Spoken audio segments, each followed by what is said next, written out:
Sur la route qui mène vers les mines du Lualaba, le chef de l'État a parcouru des kilomètres pour voir à quoi ressemblait la vie de population vivant près de sites miniers.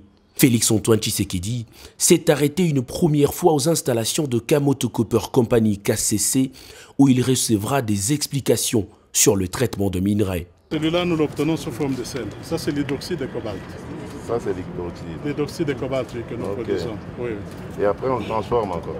Celui-ci, nous l'exportons comme tel. Ça, c'est des produits prêts pour l'exportation.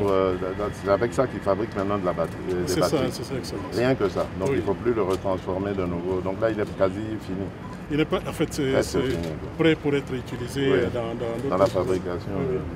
Accompagné du Premier ministre, de la ministre de Mines et du gouverneur ad interim du Lualaba, le président de la République a voulu tout savoir des bâtiments aux mines à ciel ouvert en passant par le traitement des employés locaux.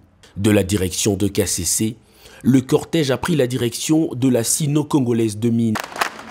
Bienvenue, monsieur le président. Bienvenue, monsieur le président. Félix-Antoine Tshisekedi a le temps de recevoir des informations sur le mode de traitement des minerais par la firme chinoise avant de s'attaquer aux vrais problèmes sociaux, sans langue de bois. Tout le long de la route en venant ici, il n'y a pas d'école, il n'y a pas d'hôpitaux, il n'y a pas... Le partenariat avec vous, je le veux comme ça. Donc c'est-à-dire, nous on construit grâce à vous, à notre partenariat des écoles, parce que vous voyez, la ville elle est totalement déserte, il n'y a rien. Donc il faut qu'on construise des choses grâce à ce partenariat.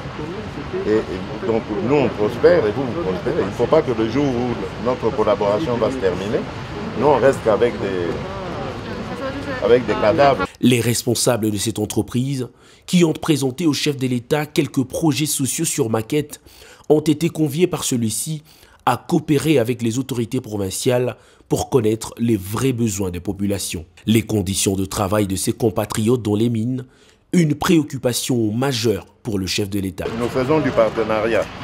Dans ce partenariat, les Congolais doivent être épanouis, les Chinois aussi, c'est ça l'amitié. Donc si vous n'êtes pas content de vos conditions, dites-le nous. On demande à nos amis d'améliorer vos conditions de travail. C'est tout. Merci, président. Merci, président. Merci. Après la commune, le chef de l'État est allé dévoiler la plaque d'une nouvelle usine de traitement de minerais appartenant à l'entreprise Kamoto Copper Company, KCC. Quelques mots sur ces nouvelles installations et le cortège du chef de l'État s'est dirigé à nouveau vers le centre-ville. Le soleil avait déjà disparu quand le cortège présidentiel est arrivé devant le nouveau bâtiment de la Banque centrale du Congo qui attendait son inauguration. Le chef de l'État a sans tarder procédé à la coupure du ruban symbolique avant d'être invité avec sa suite à visiter l'intérieur des bâtiments guidé par le gouverneur de la Banque centrale, Deogracias Mutombo Mwana Niembo. Le Lualaba, qui dépendait jusqu'ici de la province du Haut-Katanga, a désormais ses propres bâtiments de la BCC. Construits sur 500 mètres carrés, les 3 bâtiments qui répondent aux normes internationales en la matière comprennent, au-delà de pièces administratives, 4 chambres fortes et un espace broyeur. Le président, visiblement content de cette réalisation, a émis le vœu de voir ce genre d'infrastructure se multiplier dans cette province et à travers le pays. C'est donc au terme de cette cérémonie que Félix-Antoine Tshisekedi a quitté Kolwezi en promettant d'y revenir très vite.